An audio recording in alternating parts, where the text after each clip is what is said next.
Tuhan, Kau belum selesai dengan kami. Kami tahu ada banyak hal yang tantangan yang terjadi di hidup kami. Tapi kami tahu Engkau menyertai kami walaupun kami nggak melihatnya. Kami tahu Engkau masih di sini. Dan aku tahu bahwa selama kami masih ada di sini, Engkau belum selesai dengan kami. Banyak doa-doa yang mungkin belum terjawab atau seperti yang kami bayangkan. Tapi hari ini kami membuka hati kami. Kami ingin terima kebenaran-Mu. Kami tahu bahwa hidup kami tidak mudah. Tapi kami tahu kami melaluinya bersama-Mu Tuhan. Tuhan, biarlah ada damai sejahtera yang melampaui segala akal hadir di setiap anak-anak-Mu, jemaat-Mu yang hadir di sini. Let there be peace beyond our thoughts. That goes beyond our thoughts. Yang akan membungkus hati dan pikiran kami dimanapun kami berada. Biar ada ketenangan untuk bisa melakukan hal-hal yang tidak pernah kami bayangkan sebelumnya. Karena kami tahu kami bersama-Mu dan pada waktu kami bersama-Mu kami tahu Engkau Tuhan yang besar. Dan karena Engkau Tuhan yang besar maka kami pun harus berpikir yang besar Tuhan. Kami buka hati dan pikiran kami untuk mulai berpikir lebih besar. Karena kami tahu kami menyembah Tuhan yang besar. Terima kasih Bapak. Kami buka hati kami buka pikiran kami. Di dalam nama-Mu Tuhan Yesus, biarlah kebenaran yang paling simpel, yang paling jujur, yang paling mudah dicerna, yang paling bisa masuk ke dalam hati kami, biarlah itu yang kami terima. Biarlah Engkau yang mau mengurapi lidah bibir hamba-Mu untuk bisa menyampaikan kebenaran dalam bahasa yang teman-teman dan rekan-rekan jemaat Tuhan semua bisa mengerti. Biarlah Engkau yang berperkara. Roh Kudus, this is all about you. Ini semua tentang-Mu. Berbicaralah pada setiap kami. Di dalam nama Yesus. Yang sudah siap buka hati untuk dengar firman Tuhan, katakan sama-sama. Amin. Berikan tepuk tangan. Bagi Tuhan mengasihi kita. Bisa kasih tepuk tangan buat tim Praise and Worship yang sudah membimbing kita. Terima kasih saudara.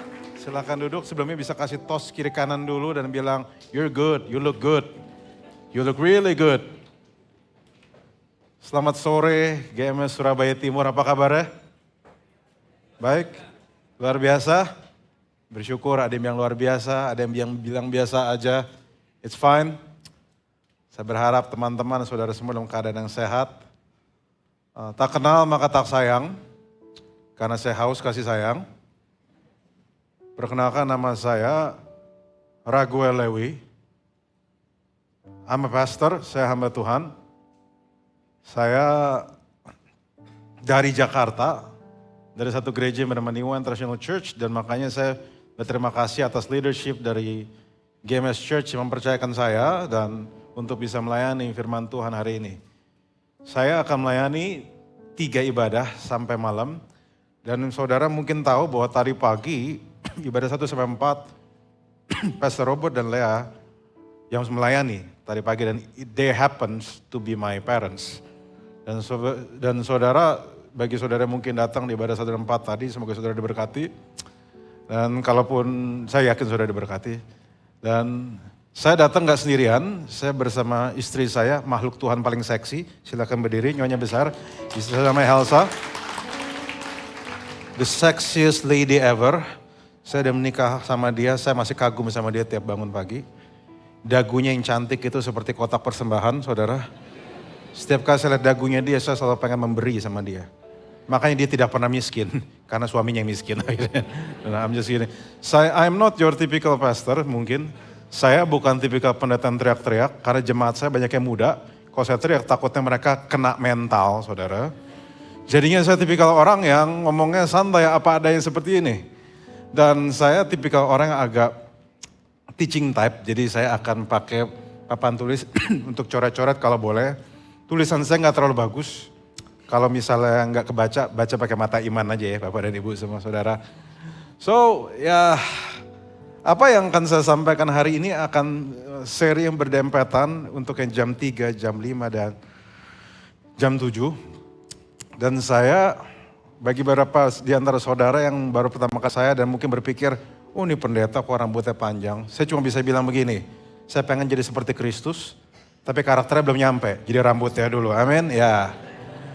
Begitu. So, saudara semangat untuk dengar firman Tuhan hari ini. Amin, ya. Hari ini saya akan sampaikan sesuatu yang simple, tapi ada begitu banyak orang tidak menyadarinya. Saya akan mulai dari satu ayat yang kita udah sering dengar, udah sering baca. Tapi ayat ini saya mau ajak kita merenungkan. Kalau di bahasa Indonesia saudara udah sering tahu.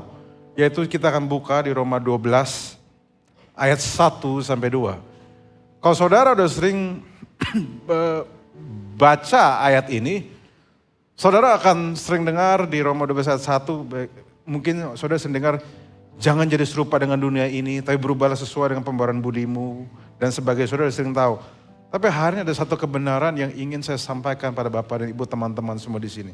Saya percaya kebenaran ini akan mengubahkan Anda. Walaupun hidup Anda mungkin belum langsung berubah. Tetapi saya percaya bahwa ada sesuatu yang terjadi di dalam Anda. Anda siap dengarnya? Siap dengar firman Tuhan? Nah, saya akan bacakan. So here's what I want you to do. Jadi ini Paulus yang ngomong. Ini yang ingin kamu lakukan dengan bantuan Tuhan. God helping you. Take your everyday, ordinary life, you're sleeping, eating, going to work, and walking around life, and place it before God as an offering.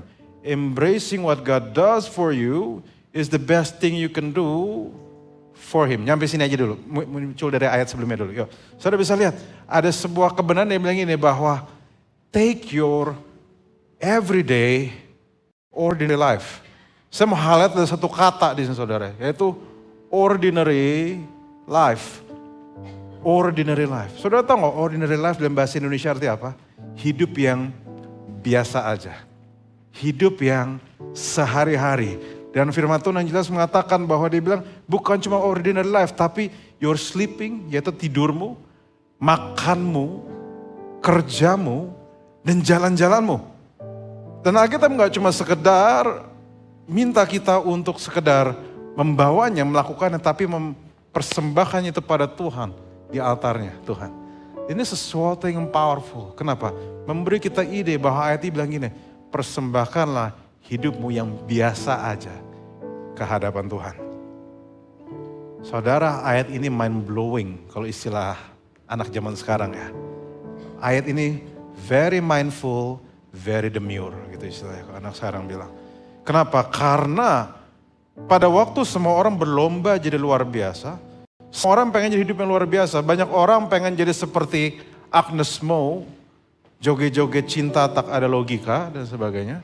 Mereka pengen jadi luar biasa, tetapi ayat firman Tuhan ini bilang misalnya justru berikan hidup yang biasa-biasa aja. Dan saudara, ini harusnya jadi penghiburan bagi Anda dan saya. Kenapa? Karena most of the time hidup kita biasa-biasa aja. Most of the time kita nggak semuanya artis, tidak semua di antara kita orang yang terkenal, tidak semua di antara kita orang yang luar biasa. Tetapi, udah nyampe spidolnya. Jadi tapi itu menjadi sesuatu yang powerful. Kenapa? Karena ordinary itu artinya biasa. Dan ini jadi memberi kita ide dan ini jadi sebuah pengharapan bagi Anda dan saya bahwa walaupun Anda hidupnya mungkin biasa aja, tapi Tuhan menghendaki persembahan dari hidupmu. Walaupun hidupmu ini mungkin Anda bukan orang terkaya. Mungkin beberapa jomblo di sini udah lama gak punya pacar, tapi gak ngaku aja ya. Mungkin beberapa yang single di sini tangannya udah lumutan, kenapa? Lama gak digandeng tangannya misalnya. Atau mungkin gajimu bukan gaji yang tertinggi. Mungkin Anda hidupnya biasa aja dan tidak banyak yang bisa dibanggakan. Wah, spidolnya gak kelihatan. Mungkin bacanya harus pakai mata Roh Kudus. Bentar saudara, bentar ya. Ini terlihat. Ordinary life. Dan ini jadi sesuatu yang powerful. Kenapa? Karena semua orang pengen luar biasa. Tetapi dia bilang persembahkan hidupmu yang biasa. Dan ini memberi kita ide bahwa Tuhan gak cuma peduli hidupmu yang spesial-spesial itu. Tuhan gak cuma peduli hidupmu yang standar. Hidupmu yang luar biasa. Saya tahu beberapa dari antara saudara melakukan hidup yang luar biasa.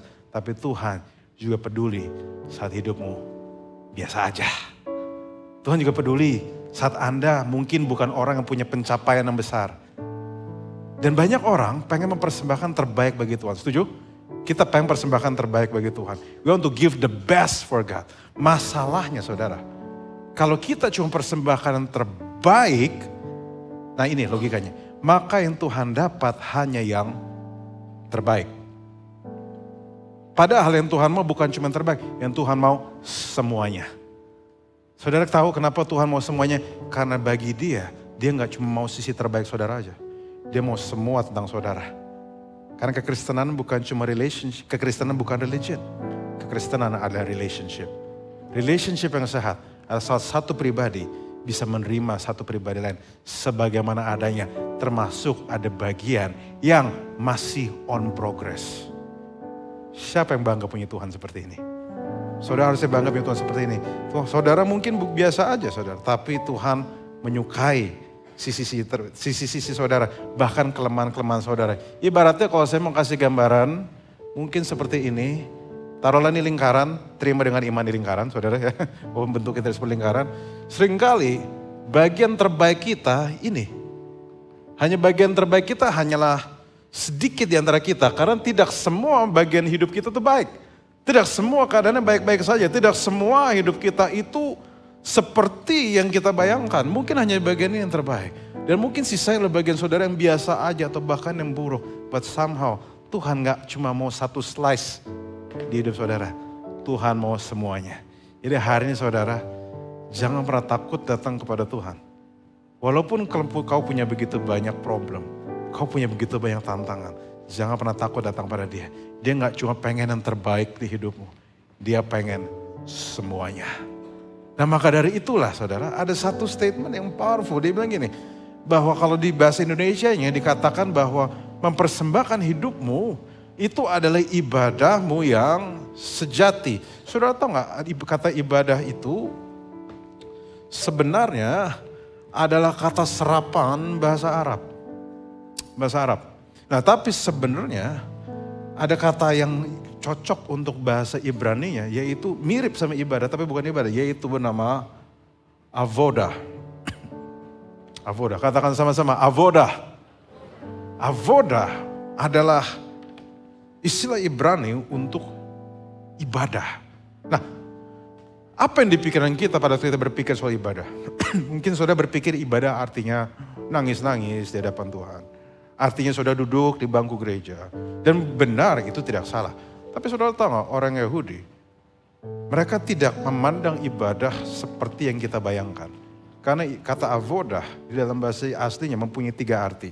Dan 3 arti ini yang kita akan dedikasikan waktu kita. 3 ibadah ini untuk go deeper dengan ini. Jadi avodah itu punya 3 arti, yaitu worship, work,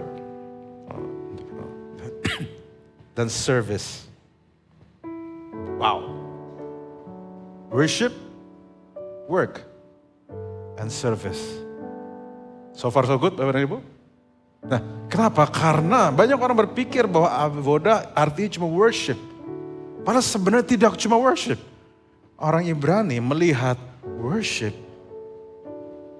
work, dan service. Artinya saudara perhatiin gak bahwa di antara 3 kata ini, 2 itu dekat sekali dengan kehidupan kita.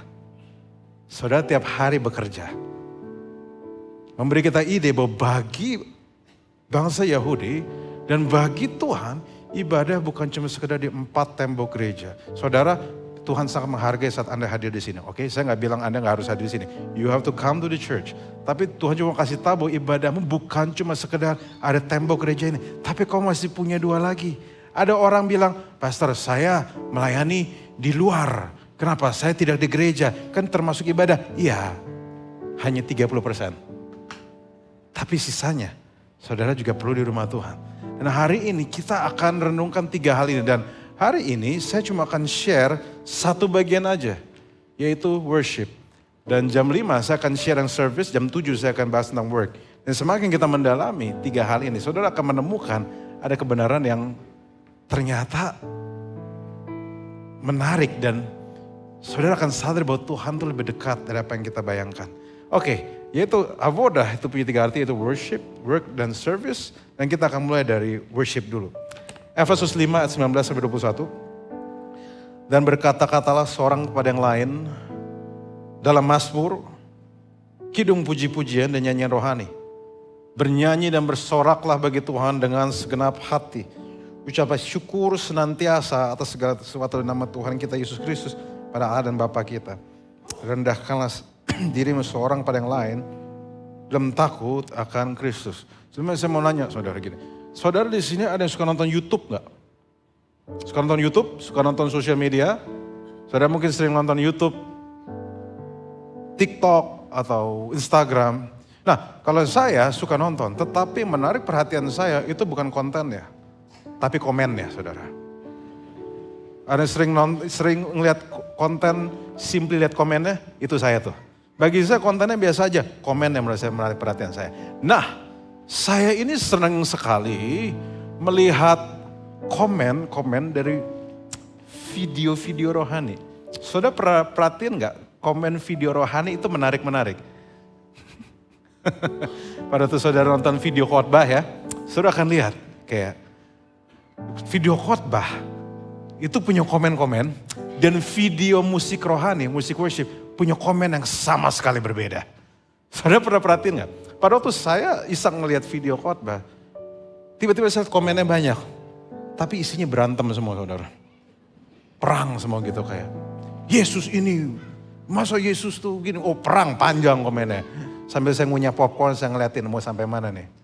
Tapi ada sesuatu yang terjadi, sesuatu yang berbeda pada waktu saudara lihat video pujian penyembahan. Saudara pernah ingat komennya apa? Saya bukan Kristen. Tapi entah kenapa ini menyentuh saya. Entah kenapa saya nangis. Ternyata Yesus tuh baik ya. Kenapa? That is the power of worship. Itulah kuasa penyembahan. Saya juga pengkhotbah, saya tahu khotbah itu punya dampak besar. Tapi worship, ucapan syukur, nyanyian, itu punya dampak besar dan sanggup langsung menembus hati orang-orang yang tadinya keras. Dan tiba-tiba malah dia akhirnya menerima Yesus sebagai Tuhan Juru Selamat. Dan worship juga punya dampak yang luar biasa besar. Saudara gini, worship adalah sebuah kata yang dimana kita bisa mengerti bahwa lewat worship kita sadar bahwa Tuhan bukan cuma sekedar Tuhan yang baik. Dia bukan cuma Tuhan ada di gereja, tapi dia Tuhan ada di mana-mana. Saudara tahu nggak?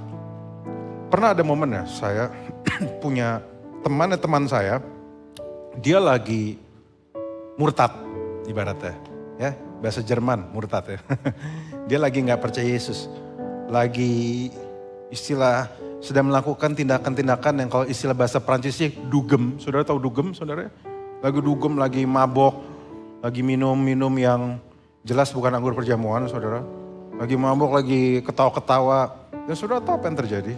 Pada waktu dia lagi mabok, tiba-tiba di kuping, di kepalanya ada dengar satu suara. Sungguh indah, sungguh besar ya, sorry saya lupa. Pengorbananmu bagiku. Dan tiba-tiba saudara tahu gak, di tempat dugem tiba-tiba dia nangis. Besoknya dia pergi ke gereja, saudara. Kenapa saya bisa bilang ini? Pada waktu orang khotbahin dia semua mental. Tapi begitu ada pujian penyembahan masuk ke hati dan pikiran dia. Tiba-tiba dia nangis, besoknya dia pergi ke gereja. Sekarang dia udah kembali melayani. That is the power of worship. Itulah kuasa sebuah penyembahan. Jadi artinya apa? Saudara senang dengar khotbah, bagus. I'm a preacher as well, I'm a teacher as well. Tapi kalau ada satu gaya hidup yang saudara perlu miliki, itu gaya hidup menyembah. Gaya hidup untuk terbiasa dengan lagu rohani. Gaya hidup untuk mendedikasikan hidupmu di dalam ketenangan. Untuk menyembah Tuhan. Mengangkat tanganmu. Bersyukur atas kebaikan dia. Ayat itu tadi jelas bilang. Bahwa bukan cuma sekedar nyanyian kau bawa. Tapi ucapan syukur atas segala sesuatu. Saudara setuju gak? Mengucap syukur itu gampang. Yang sulit adalah mengucap syukur atas segala sesuatu. Tapi Tuhan tahu pada waktu kau membawa ucapan syukurmu atas segala sesuatu. Ada sebuah penyembahan yang terjadi di situ. Karena Tuhan tahu bahwa itu tidak mudah. Tapi pada waktu kau mengangkat tanganmu, kau mengangkat suaramu, ada sesuatu yang hadir di situ. Dan kenapa saudara, kata worship is very, very powerful. Punya dampak yang sangat besar. Kenapa? Karena saudara tahu gak? Worship. Ada salah satu kata terjemahan dari kata worship. Itu namanya proskuneo. Which literally artinya adalah, saudara tahu? Mencium. Pada waktu saudara sedang menyembah Tuhan. Saudara sedang mencium Tuhan. Isn't it beautiful? Coba saudara renungin gak? Engkau mencium raja di atas segala raja. Nah, dan mencium itu punya sesuatu yang powerful, saudara. Saya minta tolong istri saya datang sebentar. Saudara, saya mau kasih contoh ya. Ini istri saya, oke, saudara ya. Nyonya sini mendekat sedikit pada suaminya. Pada waktu saya mencium dia, jangan panas gitu. Kamu harus walaupun udah menikah tetap disayang ya, oke. Pada waktu saya mencium dia, saudara tahu nggak? Ciuman punya dampak yang besar. Nomor satu, kita nggak bisa cium sembarang orang, betul apa enggak? Saudara nggak bisa cium orang saudara nggak kenal. Saudara di sebelah saudara, saya pengen cium, geli saudara. Okay? It's called sexual harassment, tahu? Saudara butuh relationship untuk bisa mencium dia. Makanya firman Tuhan bilang, jangan cuma muliakan aku di bibir, tapi hatimu jauh daripada aku. Kenapa? Karena kissing is a part of relationship. Maka dari itu pada waktu saudara menyembah bukan cuma sudah sekedar nyanyi lagu rohani. Bukan cuma sekedar karaoke rohani. Tetapi itu bicara tentang kau punya hubungan dan kau mencium orang punya hubungan itu. Dan ini indahnya. Saat saya mencium istri saya, si makhluk Tuhan paling seksi barusan. Yang sukacita bukan cuma dia. Tapi juga saya yang sukacita. Ciuman punya dampak yang besar karena dia menghadirkan sukacita bagi yang dicium. Dan menghadirkan sukacita bagi yang mencium. Maka pada waktu saudara mempersembahkan pujian syukur saudara pada Tuhan. Saudara yang disenangkan itu gini, worship is never about you. Penyembahan bukan tentang saudara, tetapi tentang Tuhan. Tetapi pada waktu saudara melakukan dengan benar, saudara punya hati yang benar, tiba-tiba saudara berasa gak? Ada damai sejahtera yang turun, ada kekuatan yang turun, ada tangisan yang turun. Kenapa? Karena worship selalu menghadirkan sukacita bagi yang diberi maupun memberi. Makanya saudara, hari ini datanglah dengan tulus dengan kehadapan Tuhan. Kau tuluslah, berikan yang terbaik yang kau bisa berikan. Kenapa? Karena true worship is never about the size of the ministry. It's about the size of the heart. Mungkin saudara nggak tahu, saya sebagai seorang pendeta di jemaat saya juga bisa nulis lagu dikit-dikit gitu maksudnya. Bisa dikit-dikit lah. Salah satu lagu yang saya buat, itu judulnya Sungguh Indah. Kalau saudara tahu, puji Tuhan, nggak tahu ya udah gitu maksudnya. Yang penting saudara tahu Yesus. Doesn't matter. Sungguh Indah ada lagu yang sudah jadi beberapa tahun yang lalu. Dan pada waktu orang itu dengar, booming lagu itu, duar di mana-mana, dinyanyiin semua orang. Dan tapi masalah setiap kali orang bertanya, kenapa lagu itu jadi? Saya cuma bisa bilang, saya cuma bisa senyum. Kenapa? Karena orang berpikir pada waktu lagu itu jadi, mereka berpikir bahwa lagu itu lahir dari pergumulan, nangis, lagi nggak ada duit, nggak ada ini, nggak ada itu. Kesannya orang kan pengen dramatis seperti itu ya. Masalahnya nggak gitu. Lagu itu jadi, pada waktu saya lagi ngobrol sama teman saya, sambil makan beef bowl saudara. Sambil nongkrong, sambil ngobrol, tiba-tiba lagi ngobrol soal firman itu, tiba-tiba muncul begitu. Dan saya tentu, orang sudah ekspektasinya tinggi. Makanya saya gak banyak cerita, saya pikir ntar mereka ekspektasi ketinggian. Tiba-tiba 3 tahun yang lalu, pada waktu saya lagi nyantai, Roh Kudus kasih impresi saya. Roh Kudus kasih impresi gini, sudah waktunya kau menceritakan kenapa lagu ini jadi. Dan saya berdebat sama Tuhan. Tuhan, kenapa saya harus cerita? Lagu ini gak bombastis ceritanya. Lagu ini tidak menarik ceritanya. Tapi saudara tahu gak? Saya nanya, kasih saya alasan kenapa saya harus ceritakan dengan lagu yang sesimpel ini. Yang tidak ada keren-kerennya sama sekali. Roh Kudus cuma kasih impresi gini. Supaya mereka tahu bahwa tidak butuh tekanan untuk aku bisa menghampiri anak-anakku. Dalam keadaan apapun, mereka lagi santai, lagi tertekan, lagi baik. I am their father yang tetap bisa menyentuh mereka, tetap bisa dekat dengan mereka. That's it. Makanya di dalam keadaan apapun, mau pelayanan besar, pelayananmu kecil. Mungkin saudara bukan orang paling terkenal di gereja ini. Tapi tidak mengubah kenyataan bahwa pelayananmu matters. Asal kamu persembahkan itu untuk kemuliaan Tuhan. Ada satu ayat yang saya mau jadi perenungan bagi saya. Saya udah renung ini beberapa minggu. Di Lukas 10 ayat 38-42 saudara. Lukas 10 ayat 38-42. Cerita tentang, saudara mungkin tahu tentang Maria dan Marta. Saya akan membacakan versi BMK-nya. Kemudian Yesus dan pengikutnya meneruskan perjalanan. Lalu tiba di sebuah kampung seorang perempuan bernama Marta menerima dia di rumahnya. Ya lanjut. Perempuan itu mempunyai seorang saudara bernama Maria. Maria ini duduk dekat kaki Tuhan dan terus mendengarkan perkataannya. Kemudian sedang Marta sibuk sekali melayani, ia mendekati Yesus dan berkata, Tuhan tidak akan kau peduli bahwa saudaraku, biarkan aku melayani seorang diri. Suruhlah dia membantu aku. Ya. Tuhan menjawab ya, Marta, Marta, engkau khawatir dan menyusahkan diri dengan banyak perkara. Tahu lagunya? Banyak perkara. Nah, oke. Oh ketawanya telat ya, oke saudara, it's fine. Tapi hanya satu saja yang perlu, Maria telah memilih bagian yang terbaik yang tidak akan diambil daripadanya. Terlalu banyak cerita yang menarik di lagu ini. Bahwa mereka, seringkali orang bilang gini, kita harus jadi seperti Maria. Jangan jadi seperti Marta. Kita selalu memposisikan seolah si Maria is the good person, Marta is the bad person. Sudah sering dengar itu? Seakan-akan bahwa biner, bahwa Maria itu baik, makanya kita harus duduk di kaki Tuhan terus. Marta itu kurang baik karena dia hanya kerja dan sebagainya.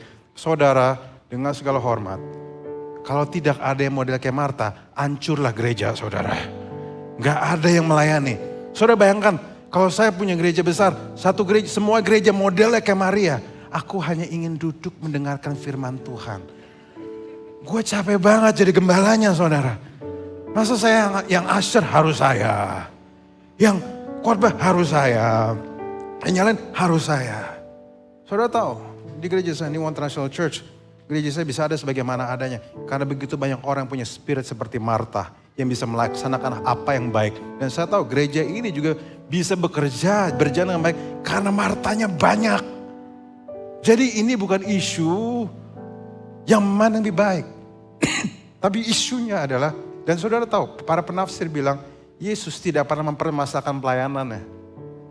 Tapi Yesus mempermasalahkan, mengapa Marta melayani terus tapi dia kehilangan relationship dengan Tuhan. Itu problemnya. Marta. Jadi gini, Tuhan, makanya dia bilang gini, Marta engkau menyusahkan dirimu dengan banyak perkara. Kenapa? Karena kalau saudara perhatikan ayat itu baik-baik. Ada indikasi saking ribetnya, Marta mulai mengalami kecemasan. Atau anak sekarang bilangnya anxiety. Sering dengar itu? Ame-ame belalang kupu-kupu. Siang makan nasi, kalau malam anxiety. Ya. Beberapa suka anxiety malam-malam. Udah tidur, kepalanya belum tidur. Masih kemana-mana. Nah kenapa? Dan ini yang Yesus mau cegah. Yesus gak masalah Marta melayani. Dan makanya siapapun yang melayani, saya bersyukur bisa kasih tepuk tangan buat semua yang melayani hari ini. Semua punya spirit seperti Marta. You have to honor them. Karena mereka udah lakukan yang terbaik. Isunya cuma pada waktu Marta melayani, dia melupakan yang terpenting, yaitu hubungan dengan Tuhan. Itu menyebabkan dia anxious. Itu menyebabkan dia khawatir. Karena dia melayani seseorang, tapi dia lupa hati orang itu seperti apa. Karena panggilan terbesar manusia, mungkin saudara mau catat, panggilan terbesar manusia itu bukan cuma melayani Tuhan, tetapi melayani bersama Tuhan. That's our biggest calling. Kenapa Yesus peduli dengan apa yang di dalam? Kalau saudara perhatikan bahwa relationship dengan Tuhan bicara apa yang di dalam. Kenapa Yesus peduli apa yang di dalam? Kenapa Yesus gak cuma care dengan apa yang di luar? Bukankah Marta dan melakukan terbaik? Kenapa? Karena apa yang di dalam itu sangat penting. Amsal 4 bilang bahwa misalnya jagalah hatimu dan segala kewaspadaan karena dari situlah terpancar kehidupan. Kenapa saudara penyembahan jadi penting? Karena penyembahan punya kuasa untuk menghadirkan apa yang disebut sebagai tenaga dalam. Katakan sama-sama, tenaga dalam. Tenaga dalam. Tenaga yang bukan dari luar, tetapi dari dalam. Yang punya kuasa untuk menguatkan. Kenapa? Karena kekristenan itu bukan iman dari luar ke dalam. Kekristenan adalah iman dari dalam keluar. Roh Kudus bekerja dulu dalam hidupmu, di dalammu, baru kau keluarkan itu semua. Jadi yang Tuhan ubah sebenarnya bukan selalu situasi kita. Tuhan tidak pernah prioritasnya mengubah situasi kita. Tapi yang dia ubah pertama adalah dalamnya. Karena begitu dalamnya berubah, situasi bisa mudah berubah. Saudara gini, kalau saya mau kasih contoh sebenarnya. Saya suka pakai analogi, saya suka pakai hal-hal menarik. Jadi saya akan pakai ini untuk membantu saudara. Ini ada 2 bola basket, saya udah minta tim GMS Church untuk mempersiapkan ini. Terima kasih tim, sudah mau direpotkan oleh saya. Saudara tahu nggak bahwa kalau kita perhatikan baik-baik, 2 bola basket ini punya merek yang sama. Warnanya berbeda tapi mereknya sama. Bahannya sama. Tapi kalau saudara perhatikan baik-baik, saya lihat pada waktu saya lihat bola basket ini, saya lihatin pada waktu dibanting, dia bisa membal lagi. Tapi bola basket ini sedikit berbeda. Pada waktu saya banting, dia tidak membal sama sekali. Dan saya dulu merenungkan kenapa ini bisa terjadi. Saudara tahu kenapa? Saya akhirnya sadar, isu membal dan tidak membala ini bukan terjadi karena apa yang di luar bola ini. Tetapi apa yang di dalam bola ini. Isu terbesar dari 2 bola ini bukan karena apa yang di luarnya atau bagaimana dia diciptakan, tetapi bagaimana dengan apa yang di dalam bola basket ini. Justru di dalamnya yang menentukan dia bisa membal apa enggak. Dan saudara tahu enggak, kebenaran ini paralel dengan kehidupan kita. Yang bikin kita bukan kuat, yang bikin kita tetap bertahan, bukan apa yang di luar, tetapi apa yang terjadi di dalam saudara. Sehebat apapun saudara, kalaupun saudara sekuat apapun, kau kaya, kau kualitas tinggi, wajahmu kayak artis Korea, Korea Selatan, diktator Korea Utara, terserah mau Korea yang mana, terserah. Tapi kalau dalamnya saudara rapuh, saudara akan, begitu saudara jatuh, saudara akan sulit. Karena saudara tahu tantangan akan selalu ada, benturan akan selalu ada. Tapi saudara bayangkan, kalau saudara dalamnya kuat, saudara punya relationship dengan Tuhan, your worship jadi lifestyle. Walaupun saudara jatuh, saudara pasti bangkit lagi. Saudara pasti bangkit lagi. Justru kalau saudara, kau punya tenaga dalam, kalaupun kau jatuh, kau bisa bangkit lagi dan bahkan kau bisa gunakan itu untuk mendapatkan skor. Bagi saudara yang main basket pasti ngerti. Justru hasil bantingan itu bisa kau pakai untuk bisa meraih kemenangan bersama Tuhan. Semaka hari ini, jangan fokus apa yang di luar. Saat saudara membangun gaya hidup penyembah, menjadi menghadirkan avoda, saudara sedang fokus dengan apa yang di dalam. Di dalam banyak keadaan. Yang kita butuhkan itu bukan tenaga luar, tapi tenaga dalam. Bagi saudara pengusaha, seorang pengusaha bisa punya keputusan yang baik. Karena jiwanya itu tenang. Dia bisa mengambil keputusan yang mengerti dampak dari keputusannya. Maka dari itu, saya berani berkali-kali bilang bahwa worship adalah fondasi dari begitu banyak leadership. Sebagai seorang pemimpin, yang paling penting di hidup saya adalah hubungan saya dengan Tuhan. Hubungan saya dengan keluarga saya, dengan istri saya. Kenapa? Karena mereka lah yang ada di dalam sini.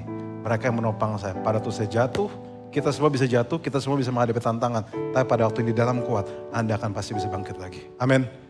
Ya, makanya jangan menyerah dalam kehidupan kita. Makanya ada statement begini, dia yang berlutut di hadapan Tuhan akan bisa berdiri di hadapan siapapun. Ada satu statement, saya udah mau selesai bilang gini.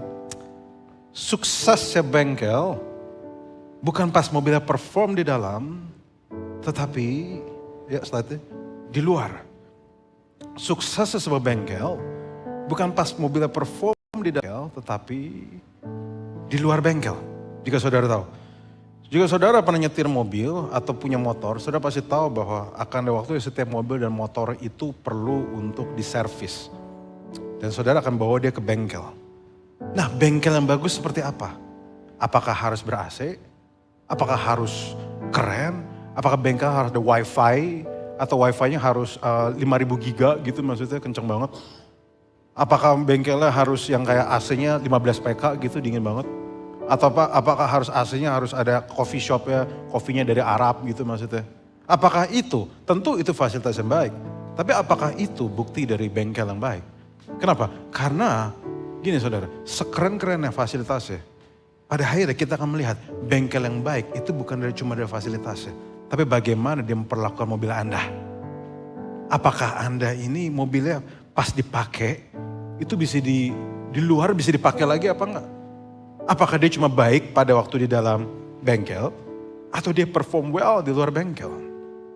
Kenapa saya bahas hal ini? Karena gini saudara, gereja itu seperti bengkel. Baiknya saudara, kebaikan saudara, kekuatan saudara, kesehatan saudara, tidak dilihat dari bagaimana cuma saudara di dalam gereja, tapi bagaimana saudara di luar gereja. Saudara kenapa harus pergi ke gereja? Kita pergi ke gereja setiap minggu, melayani di gereja, agar kita dilatih jadi gereja. Amin saudara. Saya ulang sekali lagi ya, kita pergi dan melayani di gereja, agar kita dilatih jadi gereja di luar sana. Kita dilatih itu jadi gereja. Karena saudara, gereja bukanlah gedungnya. Gereja lah Anda dan saya. Anda dan saya adalah kemungkinan besar satu-satunya Alkitab yang orang-orang baca. That's why Anda tertanam. Kenapa? Karena agar Anda dilatih jadi gereja. Makanya hari ini jangan anggap remeh hal-hal yang ordinary yang sudah lakukan setiap hari. Karena itu bisa jadi persembahan saudara untuk Tuhan. Hal-hal kecil yang sudah lakukan, jangan dianggap remeh. Saudara tahu nggak, kunci untuk membuka mobil, mall, motor yang besar selalu kecil. Tidak pernah ada, bayangkan saudara punya kunci segede pakuwon gitu maksudnya kan. Nggak ada yang kayak gitu, kunci selalu kecil. Artinya seringkali caramu memperlakukan hal-hal biasa, caramu memperlakukan hal-hal kecil, itu punya dampak besar atas perkara-perkara besar yang Tuhan akan titipkan pada saudara. Tapi sebaliknya juga, caramu memperlakukan hal kecil akan bisa menutup hal-hal besar yang Tuhan mau titipkan pada saudara. Kunci bisa dipakai membuka, dia juga bisa dipakai untuk menutup. Sama kadang hari ini saya berdoa saya cuma hari ini pada waktu saudara menghendaki hal-hal luar biasa yang Tuhan titipkan sama saudara. Tuhan pasti akan berikan hal-hal luar biasa. Tetapi jangan juga anggap remeh hal-hal kecil yang Tuhan dia titipkan. Bangunlah gaya hidup menyembahmu. Bangunlah gaya hidupmu bersama Tuhan. Sering-sering dengar lagu rohani, angkat tanganmu, angkat suaramu. Dan saya akan tutup dengan statement ini, saudara. Avoda means angkat tangan sembah Tuhan, turun tangan bekerja, ringan tangan melayani. So kalau saudara mau bawa pulang, ini bawa pulang. Hari ini kami coba bahas worship doang, tapi ini artinya, avoda artinya angkat tangan menyembah Tuhan, ibadahmu sejati adalah kau angkat tangan menyembah Tuhan, apa kau turun tangan bekerja, dan apa? Ringan tangan membantu sesama, ringan tangan melayani. Saya berdoa supaya kau nggak cuma sekedar playing church, tapi kau mendedikasikan hidupmu sebagai persembahan yang harum, kudus dan berkenan di hadapan Tuhan. Saudara, kalau kita mempunyai hidup yang lebih bermakna, kita harus dekat dengan pencipta kita. Kenapa? Karena yang pencipta yang paling tahu siapa hidupnya. Pencipta yang paling tahu bagaimana dia menciptakan kita. Kita diciptakan dengan bagaimana. Saya akan tutup dengan cerita ini saudara. Saudara, saya mau nanya. Ada yang takut kecoa gak di sini? Just asking. Ngeri ya saudara ya. Kalau ada satu binatang yang paling saya takutin, itu adalah kecoa. Mau kata pria, mau kata gagah, mau kata rambutnya kayak gini, tetap aja takut saudara. Kenapa? Karena dulu saya pernah nyapu rumah, ada kecoa, saya mau habisin, tiba-tiba dia terbang di muka saya. Very traumatizing Bapak dan Ibu. It's very traumatizing. Seriously traumatizing. Dan gara-gara itu saya jadi berpikir, makhluk ini gunanya apa sih? Have you ever think about that, church? Gunanya ini apa? Kenapa? Karena dia nggak dikasih makan, dia masih hidup. Dia dipotong bagian badannya, dia masih hidup. Sekali dia beranak, anaknya banyak banget. Kalau nuklir jatuh di Surabaya, tolaklah nama Yesus tentu saja. Di Anda binasa, dia masih hidup. It begs the question, buat apa makhluk ini ada? Akhirnya saya iseng cek Google, buat apa ini ada? Dan saya baru sadar, ternyata kecoa itu menghirup karbon dioksida. Kecoa datang membersihkan bagian-bagian yang kotor. Dan akhirnya ternyata saya sadar, ternyata makhluk mengerikan ini gunanya ada. Kenapa saya poin saya kayak gini? Sambil saya membaca ini, Roh Kudus kasih impresi ke saya. Kecoa aja ada gunanya dan ada tujuan hidup. Apalagi kamu. Apakah kamu yang diciptakan sebagai segambar barengan Allah? Apakah Anda dan saya? Apakah Anda dan saya yang lebih? You are made with the purpose of God. Bagi saudara yang mau bunuh diri, hari ini izinkan saya mau kasih tahu engkau diciptakan untuk tujuan. Bagi saudara hari ini ketakutan dan bingung dengan anxious dengan hidupmu. You are created in the purpose of God. Setiap kali saudara ingat kecoa, ingat baik-baik. Kok kecoa aja? Ada tujuan hidupnya. Apakah kamu dan saya yang diciptakan serupa dan segambar dengan Allah? Bagi beberapa teman-teman di sini yang mendadak ada dorongan pengen bunuh diri. Saya berdoa jangan sampai kau lakukan hal itu. I know the pressure is big. Tapi saya cuma kasih tahu, Tuhan belum selesai denganmu. God is not done with you. Ada begitu banyak teman-teman yang suicidal. Bahkan beberapa saya tahu di beberapa ruangan ini ada beberapa yang punya suicidal tendencies.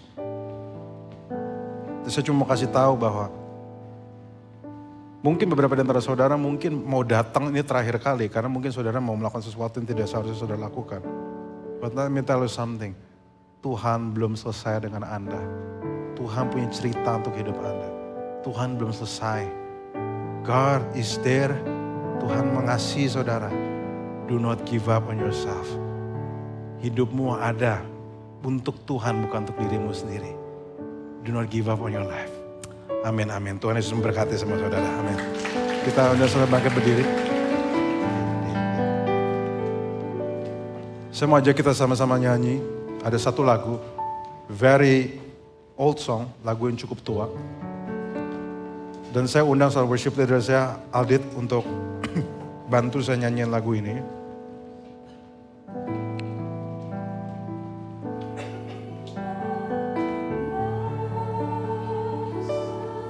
Amin.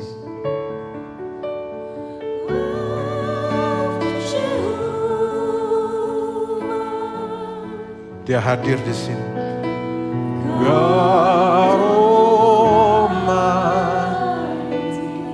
Dia damai sejahtera kita.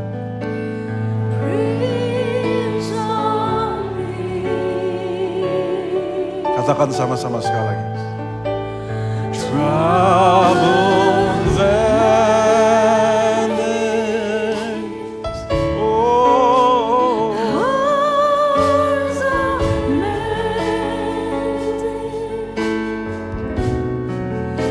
in the presence of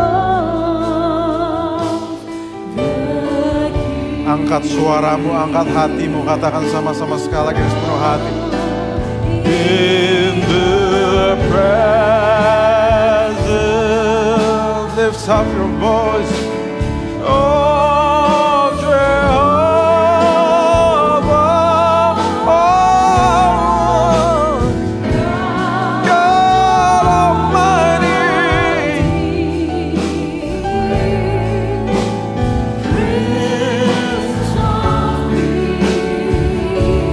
Prince of Peace.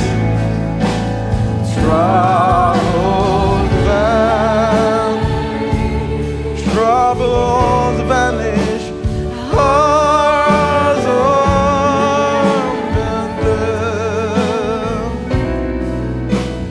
in the presence of the King. Angkat suaramu ke hatimu, katakan sama-sama yuk. In the presence. Amin. Dia hadir di sini. Oh Jehovah,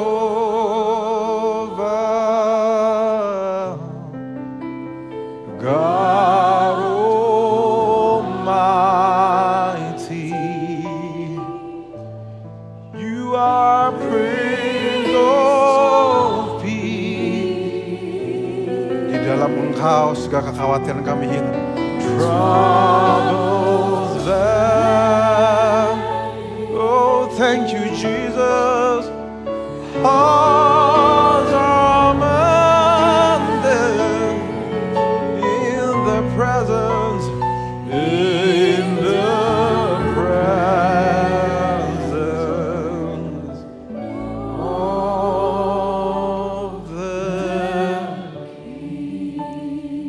Biarkan dia hadir di sini. Biarkan kau ingat, di dalam hadirat dia ada ketenangan. Ada sesuatu. Mungkin tantangan hidupmu tidak semudah itu. Maybe your life is not very easy. Dan mungkin hari ini pun jalan keluarnya belum ada. Tapi hari ini panggilan kita bukan cuma sekedar cari jalan keluar. Tapi menenangkan diri kita di dalam dia. Karena Tuhan gak cuma mikirin kapan kita keluar dari tantangan hidup kita. Tapi jadi apa kita saat kita keluar dari tantangan hidup kita. God wants to change you more than your circumstances. Saudara, sebenarnya saudara punya kuasa untuk mengubah kehidupan saudara. Yang penting yang Tuhan saudara izinkan Tuhan ubah saudara terlebih dahulu. Maka hari ini di worship ada tempat di mana engkau beristirahat. Sambil engkau mencintai dia, engkau mengangkat tangannya. Izinkan dia memberikan damai sejahtera bagimu. Izinkan dia memberikan kekuatan bagimu. Thank you Jesus. Sekali lagi, katakan sama-sama. In the presence. Dia hadir di sini.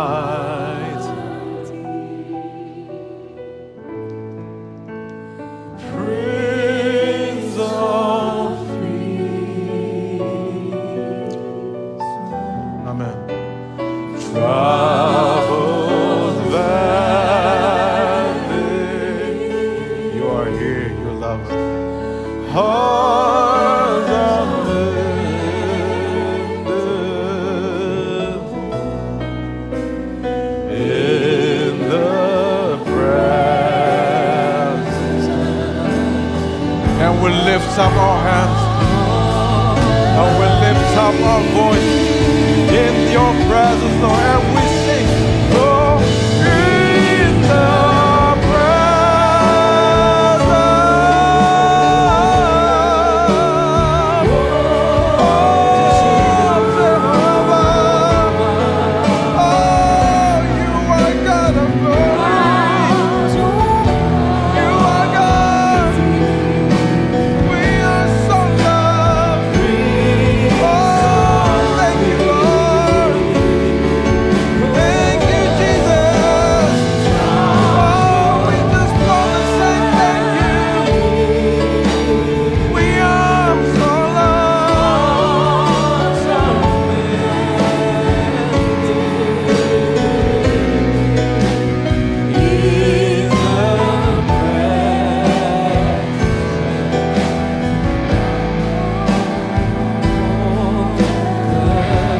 Bagi semua yang mengalami kecemasan, ketakutan, angkat suara dan katakan,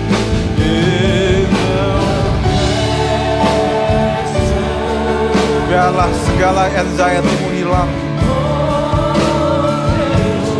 Oh, God Almighty, oh, we are so loved. We are so loved by you.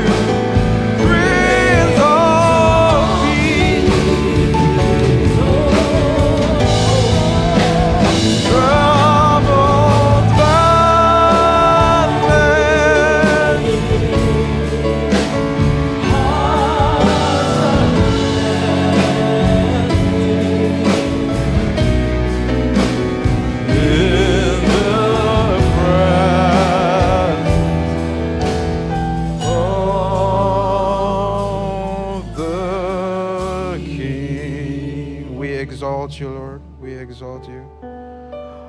I exalt thee. Thank you, Jesus.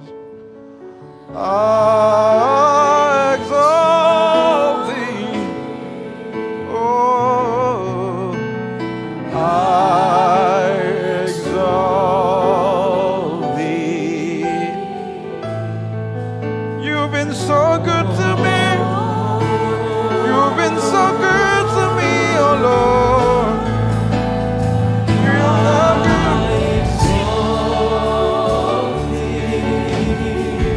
I exalt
menyembah-Mu Tuhan. Sekali katakan, Kau, You deserve all the glory.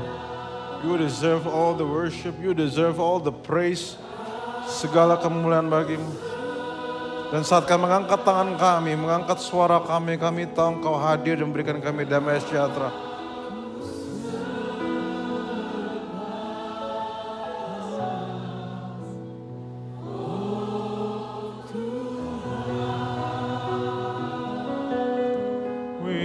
Kau kusembah.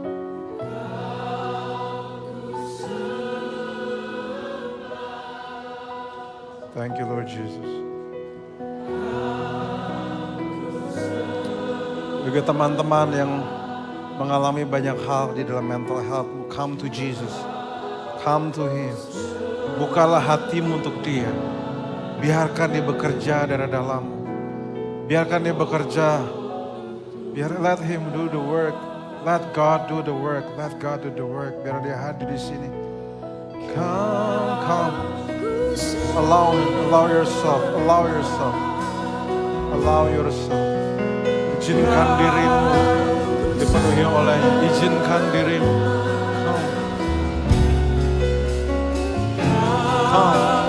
Come, Lord Jesus. Come, Lord Jesus. Come, thank you, Jesus. Kau hadir di sini. We lift up our voice. We lift up our songs. And this is all about you.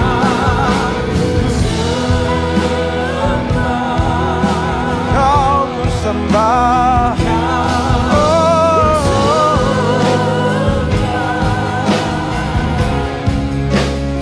Kau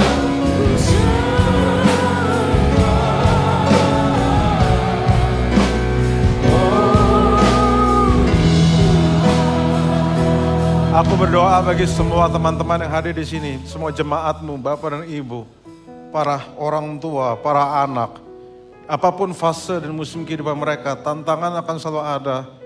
Kami tahu bahwa hidup kami gak mudah, tapi hari ini, bila kami gak cuma sekedar hidup, tapi kami persembahkan hidup kami sebagai persembahan berkenan padamu. Bila segala hal di hidup kami bukan cuma sekedar yang terbaik, tapi semuanya menjadi milik-Mu. Bila kami membaca firman-Mu bukan cuma sebagai sebuah buku, tapi sebuah panduan, prinsip hidup yang akan meng-guide kami. Nilai-nilai yang akan mengatur hidup kami. Kami buka hati kami untuk we read our Bible. Untuk kami angkat tangan kami. Membangun kehidupan roh kami. Karena kami tahu itu dari situlah tenaga dalam kami berasal Tuhan. Kami percaya Roh Kudus Kau memberikan semua tenaga dalam di dalam setiap kehidupan teman-teman semua di sini. Bapak dan Ibu semua yang di sini. Let there be inner power yang berasal daripada-Mu. Yang berasal dari dedikasi mereka di dalam Engkau. Di dalam penyembahan, di dalam pujian, di dalam komunitas, di dalam pada waktu mereka mengangkat tangan mereka. Tuhan memang tidak selalu akan langsung beres. Tapi kami tahu bahwa sesuatu yang diubahkan. Itu kami terlebih dahulu. I speak blessings upon all the congregations. I speak blessings upon everyone in this room. Siapapun yang melayani, siapapun dilayani, siapapun membutuhkan bantuan, siapa membutuhkan segala sesuatu. Kami membuka hati kami. Engkau yang berdamai di hidup kami. Engkau yang berbicara di hati dan pikiran kami. Terima kasih Bapa di dalam nama-Mu Yesus. Kau ku sembah.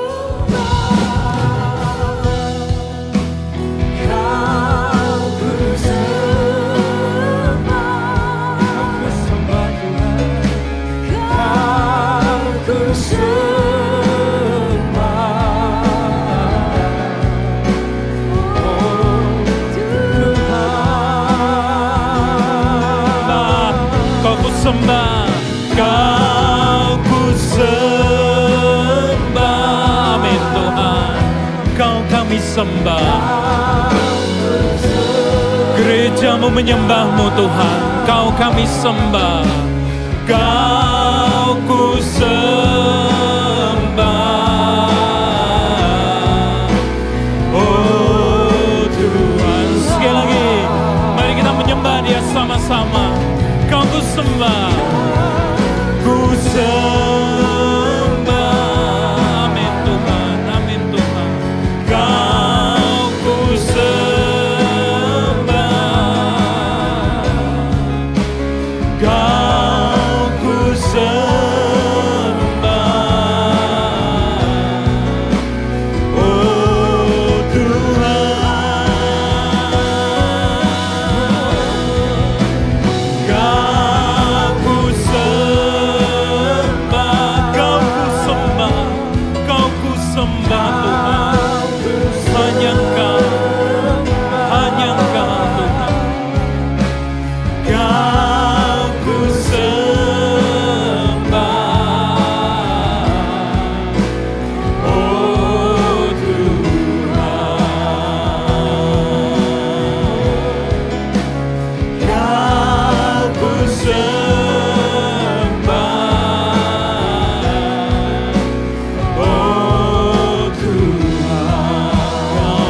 Haleluya, haleluya.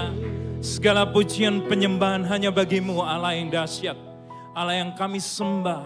Allah yang menjadi Raja Bapa Tuhan dalam hidup kami. Tuhan, kami mau seterusnya mengikut Engkau. Ada di dalam hadirat-Mu itu bagian terbaik kami. Dan kami mau untuk kami ada terus muka dengan muka, hati dengan hati tertaut padamu. Jangan biarkan kami lepas, dan sebaliknya biarlah jemaat-Mu juga tidak meninggalkan Engkau. Tapi kami semakin dekat-dekatan dengan Tuhan. Di dalam nama Yesus, mari kita semua yang bersuka cita karena kasih-Nya, kita sama-sama katakan, amin.